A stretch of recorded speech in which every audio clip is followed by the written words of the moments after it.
Hey, how are y'all doing? It is Thursday, y'all. Happy Thursday. Happy Thursday to you.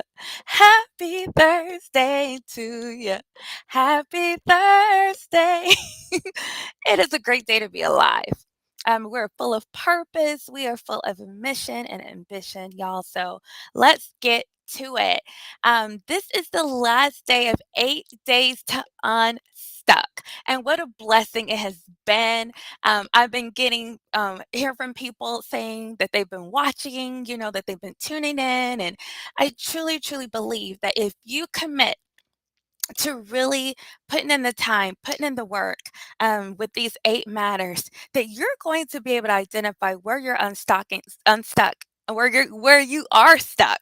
Sorry, where you are stuck, and God is going to give you the grace to get that thing unstuck and get going. Okay, because I've been saying it every day.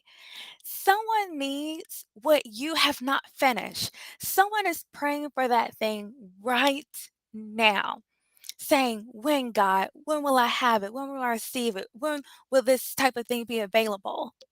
And they're waiting on you. But let me tell you, don't be so prideful to think that whatever God wants to do in the earth, He's chosen you to do it. But let me tell you, there are other people who are available too. And if He can't get it done through you, He will pass it to someone else. Let me tell you. Um, I'll say this real quick and then we'll get started. But and I think I've mentioned this before, but I'll say it again. In this time of like putting together my business and getting everything, written out and all of that, it's like I get these ideas and then I'll go do a search to see, how original is this? Oh my gosh. Like 10 people already talking about this. Some people have already named this, that, or whatever. And you realize that, oh my gosh, I am not that original. you know, that God is constantly speaking to people about that thing. And if He can't get it done through you, He will definitely get it done through someone else. So don't sit on it. Okay. Get it done. I'm with you. I'm praying for you. And I know that you're going to be blessed to get it done. Okay. So, for those of you who are just joining in, this is 8 days to unstuck. And this is day 8. This is it. We've been talking about 8 matters to get you unstuck in that project, that initiative, that dissertation, that book, that program, that design, whatever it is, okay, that you need to get unstuck. So engage with me, okay? Like, share, tag people, comment. Let me know that you're here. Let me know that you're watching. Let me know some questions that you have or how you've been moved by this. And react. Okay. If I say something you like, if I say something you don't like, react. Let me know. Let me know what's up, right? Um, so let me do a quick recap. Day 1, we talked about purpose and making sure that your project aligns with your purpose, your divine purpose, your organizational purpose, the purpose of your family, the purpose of a thing, your role, whatever it is. Okay, because God has given us different purposes in life, right? That all align with our purpose and with Him, and so make sure it aligns. Number 2, SMARTY goals. You need them. Okay. So be specific, be measurable, be attainable or achievable. Make sure they're relevant, they're time bound, and also that they are who? Yours, not anyone else's, that you have embraced it as your own. Then day 3, we talked about budget, the importance of establishing a short and long term budget, as well as operational and a project budget. Number 4, we talked about the different types of resources, human, capital, natural, and technical resources that we all need. Day 5, we talked about the importance of creating a communication plan, but also having the understanding that 93% of effective communication is nonverbal. nonverbal. So not only do you need to have a plan for how you communicate with people verbally, but you also need to factor in how are you going to be intentional about the messages you set from your nonverbal cues, okay? And then day 6, we talked about influences. Gosh, some of these things are just out of your control, but you know what? You can still speak to those things. You can still navigate around those threats, right, that are coming up against you and find a solution, okay, to get around them and keep going. And so that was day 6. And then day 7, we talked about mindset. And I just gave a quick overview of my list of 10 mindsets of effective leaders. Okay. So powerful.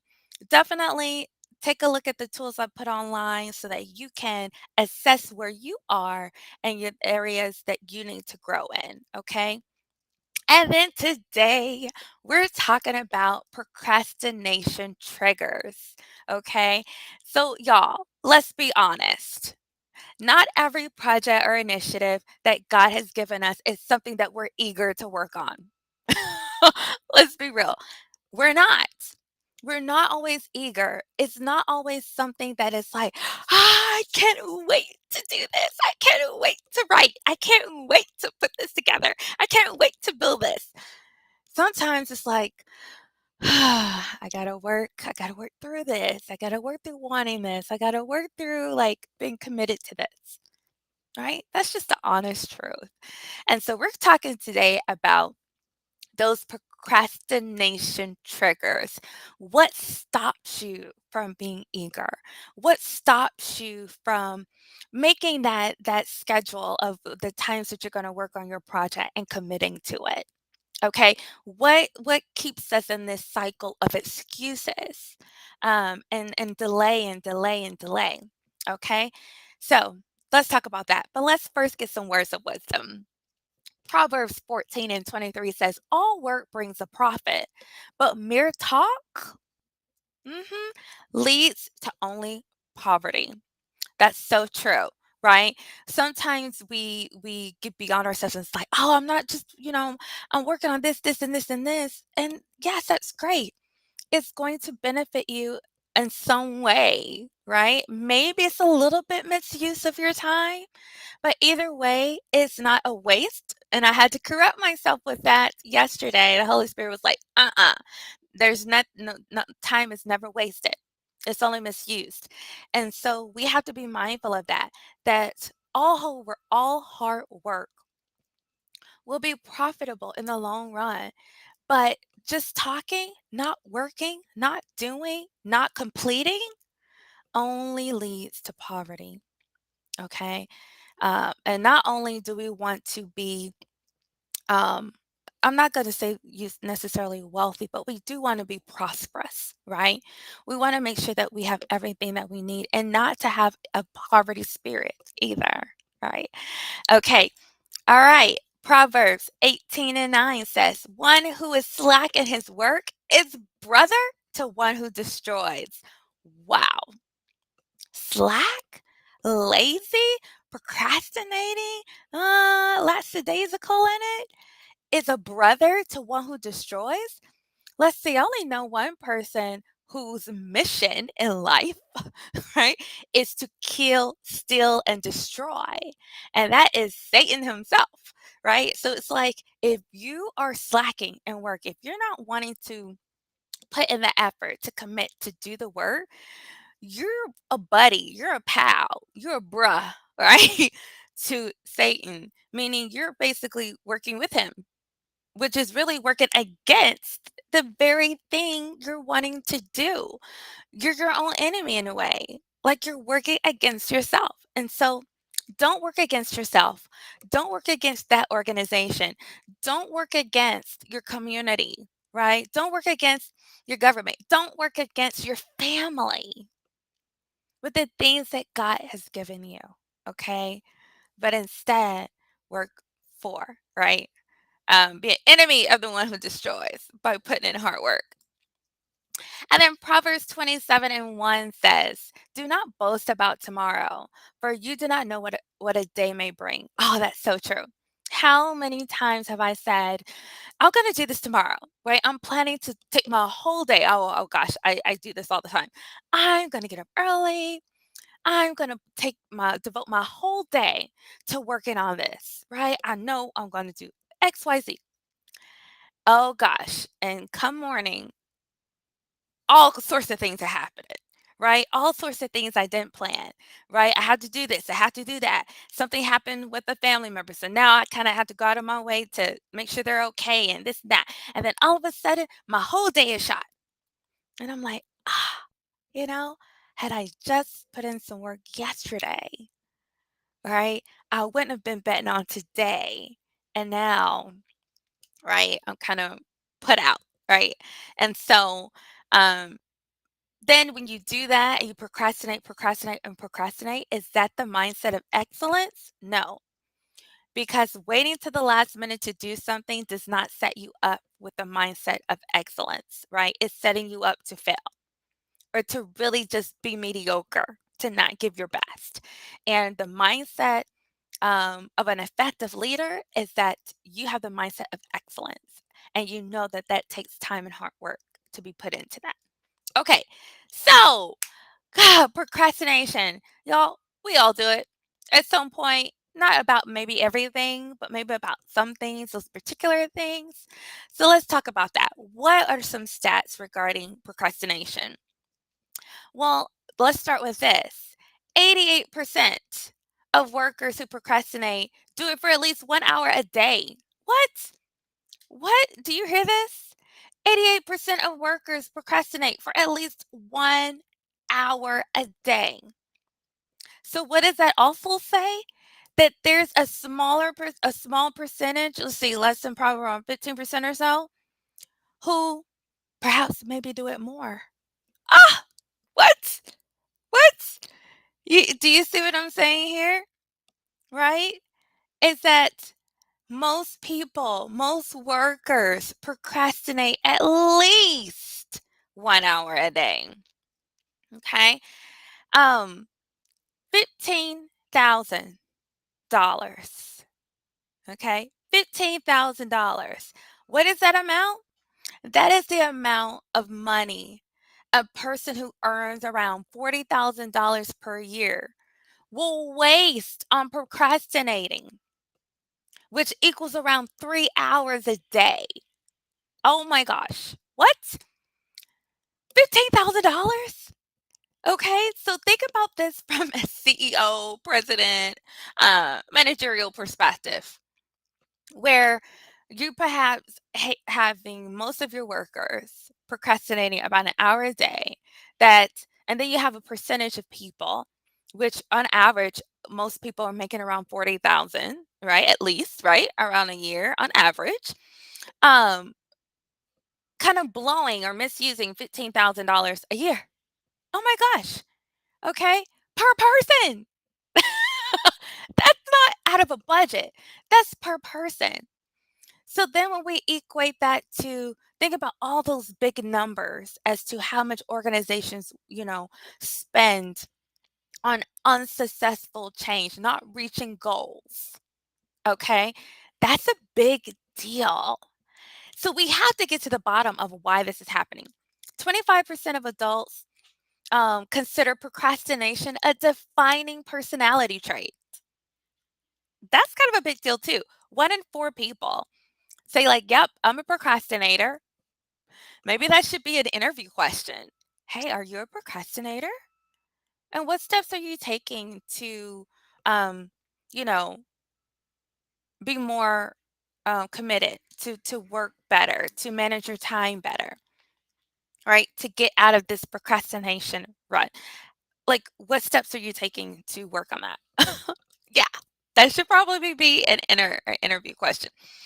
76% of entrepreneurs procrastinate 1 to 4 hours a day. Oh my gosh. 76% of entrepreneurs do that. So what does that equate to? We're wasting our own money. All right. We have no one else to blame but ourselves, right? So it's like we have to be proactive about getting to the bottom of this. And number one reason for procrastination, distractions. Okay. Now, what kind of distractions? Right? That's up to the individual to know what a distraction for you is. A distraction for me is not necessarily a distraction for you, right? I think a lot of us will immediately think of, oh, social media, using your phone. But sometimes it's, maybe I'm going to procrastinate by cleaning. Maybe I'm going to procrastinate by cooking. Maybe, because that's what I prefer to do. So we have to get to the bottom of this, but I just want you to know that you are not alone in procrastination. Another interesting statistic that I found that blew my mind because I honestly thought that I was the only one doing this. And the thing about research that I love so much is that it's just a reminder that you're not alone, that other people are experiencing the same things that you are, right? We just have to take the time to kind of listen and seek that out, that understanding. But there's this thing called sleep procrastination, and it's from people who work so hard during the day. You feel so inundated with work and task and things throughout the day that you purposefully delay sleep in order to do some things that you simply enjoy doing, like maybe playing games on your phone or watching a movie or watching your favorite show. But you can go to sleep. You're probably even tired, right? Because you've worked so hard. But it's like in your mind, you're trying to reclaim um, what you want, some time, some personal time. I do that. I do that. And so when I was like reading this, I was like, oh my goodness, this other people are experiencing this. This is happening, right? And then what happens? We self sabotage because come the next day, you're already starting out your morning tired and still trying to play catch up. So, hey, if that's you too, right? Just comment, me too. That's me. Because I'm telling you, we can overcome that. We can overcome that. But I was just like, wow, other people are experiencing that too. Okay. So, how do we discover what our triggers are? Let me help you. Number one, so when you're thinking about this, I want you to start with a specific project. Or it may not even be a project. Maybe it's an initiative. Maybe it's some type of advisory board that you're a part of. Just it could be a group that you are a part of, but yet you're still kind of like, I kind of gotta talk myself into this. I gotta talk myself into going. I gotta talk myself into meeting. I gotta, right, conjure up some some motivation here. So whatever that is, write that down, right? And then think about your thoughts. Let's start with that. Describe your thoughts when working or preparing to work on that project. What is the source of these thoughts? Okay? So I'll use my example. The thing that I'm procrastinate with in one of my projects is finishing the book I'm writing for doctoral students. And so for me, when I get ready to start kind of positioning myself to write, thoughts that are going through my head are, is this enough? Am I writing enough? Maybe I need to go look up some more research. Maybe I need to add more. Is this something that I'll still believe and feel in the next 10, 20, 30 years? 100 years when people are reading this? Oh my gosh, right? It's like those are my thoughts, right? And I just kind of spiral sometimes, but it's like, so I'm thinking like I'm overthinking, right? Am I writing the right thing? Is this the right way? Like, how could this be possibly misinterpreted?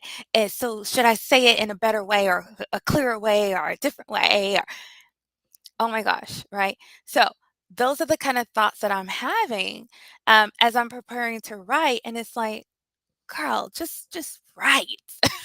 Let's figure all that out later. Just get your thoughts on paper first, or in that document first. So the source of these thoughts is that I guess doubt kind of second guessing or not sure about the direction, right? The final direction or outcome of the book. Like, what is the scope? Like, have I really sorted out the scope of the book, or do I keep kind of venturing out of that scope? And so for me, the things I need to really get a handle on is the scope of it. And so that way I can bring those thoughts in. Okay. I can reel them in a little bit. Feelings. How do you feel while working on a project? I feel thankful. I feel that it's definitely needed. I feel that it's relevant. And why? Because I'm speaking to who I was in the doctoral program, going through the process, and what I would have loved to have been reading during that process to encourage me, to help me align my doctoral journey with the will of God and God's purpose for my life. So I feel good about it. I feel good about it. So that's a good thing. So that's not what's keeping me stuck. But my thoughts are hesitations. What specific actions do you often hesitate to do with your project and why? Um, I hesitate to like block time in my schedule because in my mind, research is such a long process. And it's like you can spend 4 hours just looking for data and necessary information for you to write like 2 sentences. So that's kinda like my hesitation because 'cause I'm already thinking, "Oh, this could be a long thing." Right? And how much am I really gonna get done? And do I wanna stop in the middle of that? So I think that's a hesitation for me. And then preferences. What would you rather be doing than working on your project? Why? Oh gosh, so many other things, right? I guess for me, I would say typically, when I'm hesitant to block out time, I've been so already inundated with so many other tasks that I would rather be resting. I would rather be doing something that will give me a little bit of rest and recovery, for my mind to reset, um, because I have to watch my tiredness. And so you see how I just kinda talked through that out? You got out of first seat to, like, my own inner counseling session here. But that's how you discover what your triggers are, just by asking yourself some tough questions. And so go through that, identify what your triggers are, and then once you know what your trigger is, okay, so for me, I think right now, after going through that, my trigger is the idea of research, right? That it's not just me talking my feelings, but I'm really hesitant around this idea of research and things that I still need to lock in on. So, what is your trigger and how long have you had it? Oh my gosh, since my doctoral studies, so like 2012. Um, when I had to do this a lot. How do you think, what do you think started this trigger? Being in a doctoral program and having to do so much research and see how much time it took. How have you tried to resolve your trigger? Have I though? Have I really tried? I really haven't. And I have to be honest with myself. I really haven't tried to resolve that. So for me, the first thing I need to do is really set a plan in place to say, okay, today, this is the one thing that I'm researching. Okay. And identify my sources and really put that together for that one point, and then just leave it there and say, hey, you've done good today. Right. I'm moving forward. I'm not overwhelming myself, but it's a way for me to manage that trigger. And what keeps your trigger in place? The fact that we're not addressing it. We're not looking for a way to resolve it.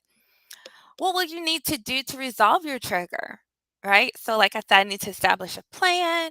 I need to kind of take some weight off of me, remove some of those high expectations for me, and get more realistic and say, hey, if you just do research one point that you need, you're done good today. Right. And it's going to help build the foundation for what you need to research tomorrow or whatever schedule I've established. and then describe my life without this trigger, huh, much better.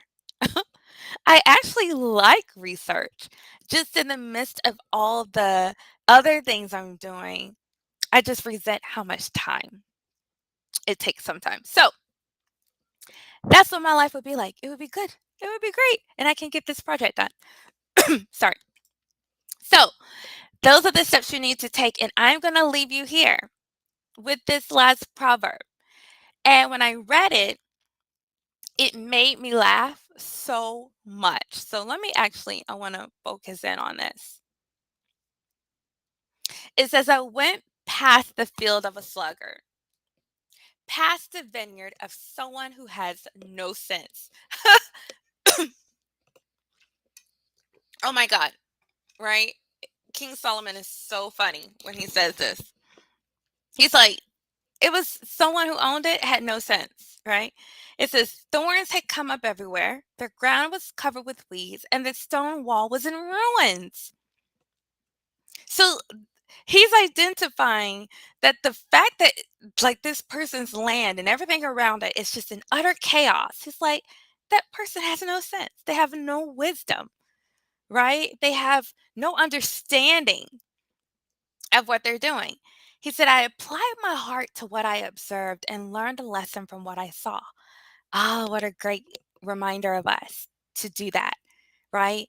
To apply our heart to things, to allow things that we don't like, that hurt us, that we know is chaos and confusion, to make an impression on our heart and to learn from what we see. Because I'm one of those people, I don't have to go through everything on my own, right? Now, some things, yeah, I kind of had to learn the hard way. But for the most part, I do pretty good with looking at where other people have made mistakes and have failed, and learning from that in hopes that I don't make the same mistake, right? But it says, a little sleep, a little slumber, a little folding of the hands to rest. Yes, wonderful rest. But you know what? And poverty will come on you like a thief, and scarcity like an armed man. I love how he says that. Because it's true. It's like, look, you love sleep. If you loving rest so much, if you love, taking your vacation so much, but you're still not really moving forward, you're not getting done, you're not establishing order and understanding in your life regarding a thing, then you know what? Poverty is going to come on you like a thief and take even the things that you have. Scarcity like an armed man, right? Meaning what you have left, that's going to be taken too. And so it's so important that we get busy, that we really confront the procrastination triggers that we have, and overcome them. Okay, because you got work to do. And to be quite honest, a lot of it is simply how we feel.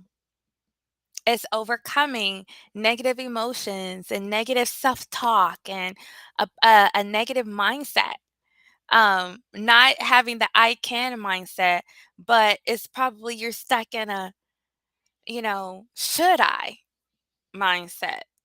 Is it really me mindset? And so we have to pray about these things. But I know and believe that you can identify your procrastination triggers and overcome them. Okay. So y'all, that is it. That is it. 8 days to unstuck.